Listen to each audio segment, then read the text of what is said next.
श्रावण महीने की 10वीं तिथि को शहद में डुबोकर श्रृंगार करते हैं। शंकर कहते हैं इसने मेरा श्रावण महीने में श्रृंगार करा है, तो क्यों ना मैं भी इसका धन का श्रृंगार कर इसको कर्ज से मुक्त कर दूं, तब कर्जा चुका। कहते हैं सावन का चढ़ाया जल मनुष्य के जीवन का हर पल बदलता रहता, हर पल बदलता। श्रावण का जल हर पल, हर घड़ी, हर क्षण आपका बदलता रहता, सावन का जल। इसलिए सब समय पर एक लोटा जल, सावन का महीना 2 लोटा, सावन 2 लोटा जल। लोग कहते हैं शंकर भगवान दौलत दे देते हैं, लोग कहते हैं शंकर भगवान करोड़पति बना देते हैं। शिव महापुराण की कथा कहती है शंकर भगवान पर 1 लोटा जल शिवालय में जाकर जो शिवलिंग पर चढ़ा रहा है, शंकर भगवान उसको करोड़पति बनाए का ना बनाए, पर यह पक्का है जो शिव जी पर 1 लोटा जल चढ़ाता है, शंकर भगवान उसको हाथ पकड़कर अपना बना लेते हैं। जब तिजोरी उसकी हो जाती है तो माल सब आपका हो जाता है। ये केवल श्रावण के महीने में किया जाता है, इसके सिवा कहीं कोई महीने में नहीं कर सकते। शमी के पत्ते को चाहे 21 हो, 11 हो, 51 हो, श्रावण महीने की 10वीं तिथि को उसको शहद में डुबोकर शंकर भगवान के शिवलिंग पर उसको श्रृंगार करो। केवल चढ़ाना नहीं है, जब शहद में डूब जाएगा तो वो चिपक जाएगा। शिव का श्रृंगार करो। क्या होगा इससे?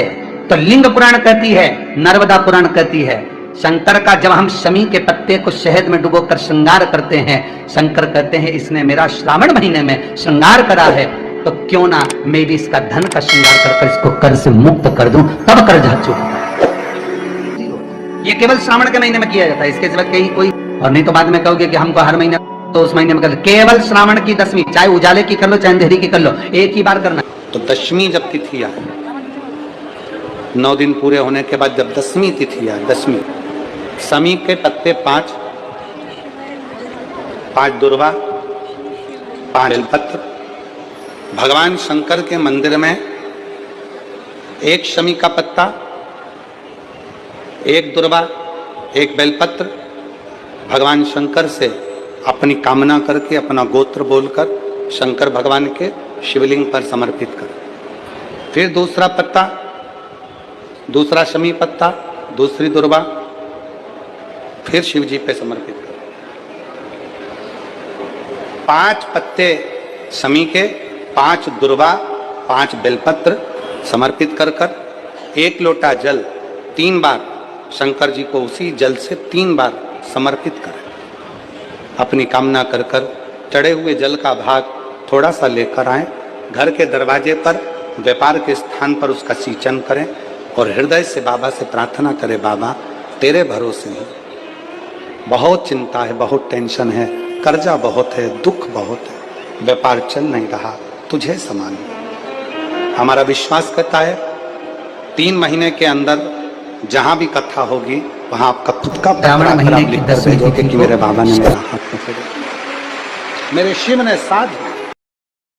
शमी के वृक्ष के नीचे, बेलपत्री के वृक्ष के नीचे अगर भूल से भी बच्चा, बूढ़ा, कोई व्यक्ति एक पार्थिव शिवलिंग का निर्माण कर लेता है, भूलवश भी उस पे जल समर्पित कर देता है, भूलवश भी उसके भाव से पुष्प या शमी पत्र या बेलपत्र भी चढ़ा देता है, तो वो इस संसार में कहीं ना कहीं सुख भोगता ही है, उसके जीवन में दुख नहीं। शमी पत्र की मूर्ता,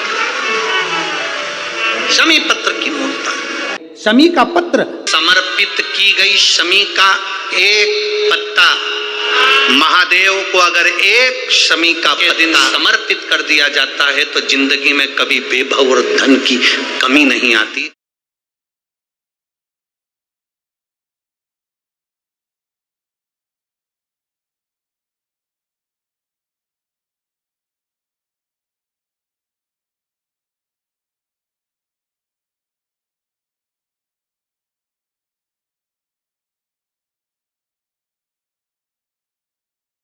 शमी के पेड़ के नीचे हम क्या कर जाएं कि हमारी कामना सिद्ध हो जाए? या बेलपत्री के पेड़ के नीचे हम क्या कर जाएं कि हमारी कामना सिद्ध हो जाए। तो शिव महापुराण में और गणेश पुराण के अंदर एक बहुत सुंदर प्रसंग है। गणेश पुराण में जैसे दुर्गा का प्रसंग कहा गया, तो गणेश पुराण में शमी के पत्ते का वर्णन करा गया, तो उसमें स्पष्ट कहा गणेश पुराण में कि यदि एक लोटा पानी, एक कलश जल, उसमें चंदन घोलकर अक्षत के 5 दाने और पीपल के 2 पत्ते उसमें डालकर शमी के पेड़ के ऊपर उस जल को समर्पित कर आप अपनी कामना बोलकर जिस कार्य के लिए जाते हैं वो कार्य मात्र 3 दिन में सफल हो जाता है। मात्र 3 दिन लगते हैं। भारत में वर्णन आता है और महाभारत के अंतर्गत जब पांडवों को वानप्रस्थ दिया गया, तब पांडवों ने भगवान से पूछा कि हम हमारे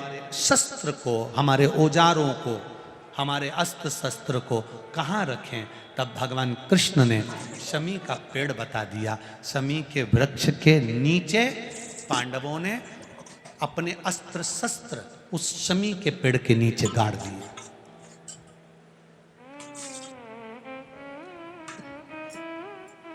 शमी के वृक्ष के नीचे अस्त्र शस्त्र को गाड़ा गया। जब वानप्रस्थ पूरा हो गया, पांडव वापिस आए, शमी के पेड़ के नीचे खोदा गया और खोदने के बाद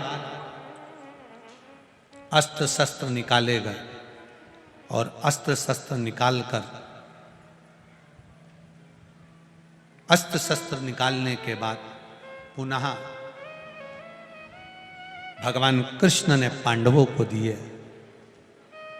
पांडवों ने उन अस्त्र शस्त्र की पूजन शमी के वृक्ष के नीचे करी, तो भगवान कृष्ण ने कह दिया, आज आपने पूजन करी है, दशमी का जो दिन होगा लोग अपने घरों में शस्त्र की पूजन करेंगे, शमी के पत्ती का स्मरण करेंगे, उसके घर में कभी संपदा की कमी नहीं होगी और वीरता का आनंद होगा। वो शमी पत्ती थी शमी। और धौम्य ऋषि के पुत्र थे मंदार। मंदार आंकड़ा पुष्प, शमी औरव ऋषि की बेटी। जब बड़ी होती चली गई तो वो औरव ऋषि की बेटी शमी ने जीवन में कुछ किया ना किया, पर एक काम औरव ऋषि की बेटी शमी करती रही कि भरण पोषण में अग्रणी रही। कोई भूखा मिल गया, औरव ऋषि की बेटी ने अपना भोजन तक दे दिया। ये बेटी का जीवन होना चाहिए। कई महाराज, औरव ऋषि की बेटी शमी उसमें की थी, अगर उसकी थाली में कुछ भी नहीं बचा चलेगा, पर सामने वाला भूखा नहीं रहना चाहिए, उसको जरूर खिला देना। ये बड़े विचित्र शब्द हैं, जरा शिव महापुराण के, इसको समझ लेना कि शमी का पेड़, जिस शमी की पत्ती में कांटे होते हैं, जिस बेलपत्र में कांटे होते हैं, और जिस आंकड़े को मंदार के फूल में वो दूध होता है कि आंख में चले जाए तो आंख बेकार हो जाती है, वो दूध होता है जो जहर का काम कर जाता है, ये सब शंकर भगवान को चढ़ रहा है। शमी जिसमें कांटे हैं, बेलपत्र जिसमें कांटे हैं, मंदार का फूल जिसमें जहर भरा पड़ा है, धतूरा जिसमें जहर भरा पड़ा हुआ है, ये शिव को क्यों समर्पित है? ये शंकर को क्यों चाहिए? ये शंकर के पास क्यों जा रहे हैं?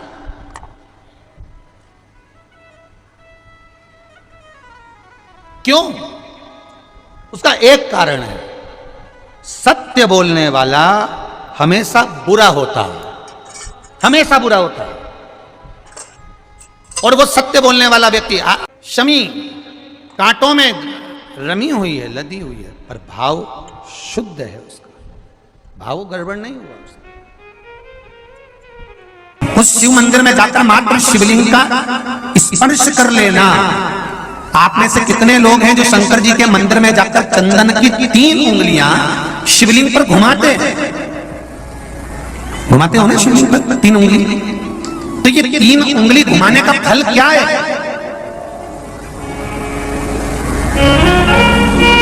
क्या फल है? इस शिवलिंग पर ये 3 उंगली घुमाई जाए तो इसका फल क्या है? तो आपको लगेगा भगवान शंकर को त्रिपुंड लगाना है। बोलो सही है गलत है? आप तो यही सोचोगे ना कि शिव जी को त्रिपुंड लगाया गया है, पर नहीं। शिव महापुराण की कथा कहती है, ओम शिव महापुराण की कथा ये सागर में जो चल रही है, इसमें आप अगर विद्धेश्वर संहिता को या पार्वती खंड को निकालोगे या आप स्कंद पुराण का या लिंग पुराण की कथा को उठाकर देखोगे तो उसमें वर्णन आता है जब कोई पुरुष, नारी या बच्चा अगर तगंद भी नहीं है, लाल चंदन भी नहीं है और मात्र उंगली से 3 लाइन खींचता है, उसका मतलब त्रिपुंड लगाना नहीं होता, उसका मतलब होता है कि उसने एक पार्थिव शिवलिंग का निर्माण कर पूजन कर ली है। यह फल प्राप्त होता है, उसका फल ये प्राप्त होता है।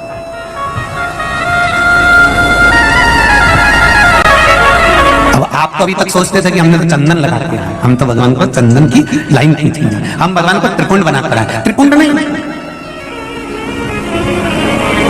भगवान शंकर को आपने त्रिपुंड लगाया वो अपनी जगह पर है, पर भगवान शंकर को जो आपने 3 लाइन खींची है, हाथ का जो स्पर्श कर घुमाया है, इससे पार्थिव शिवलिंग के निर्माण का फल प्राप्त हो जाता है।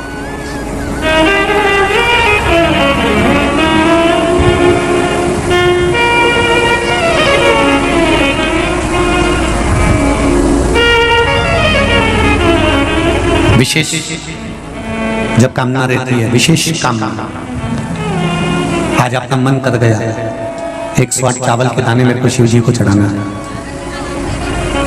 108 चावल के दाने मुझे शंकर भगवान को चढ़ाना। विशेष आज आपके मन में कोई मनोरथ बड़ा है, कोई कामना बड़ी है और बाबा से आपने विनती करी कि मेरा ये कार्य अटक रहा है, आप पूरा करोगे, मुझे विश्वास है।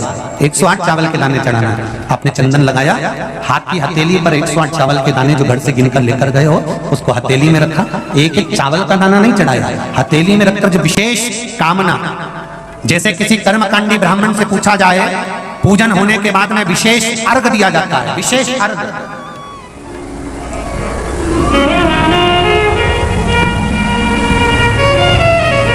उसी तरह विशेष कामना के लिए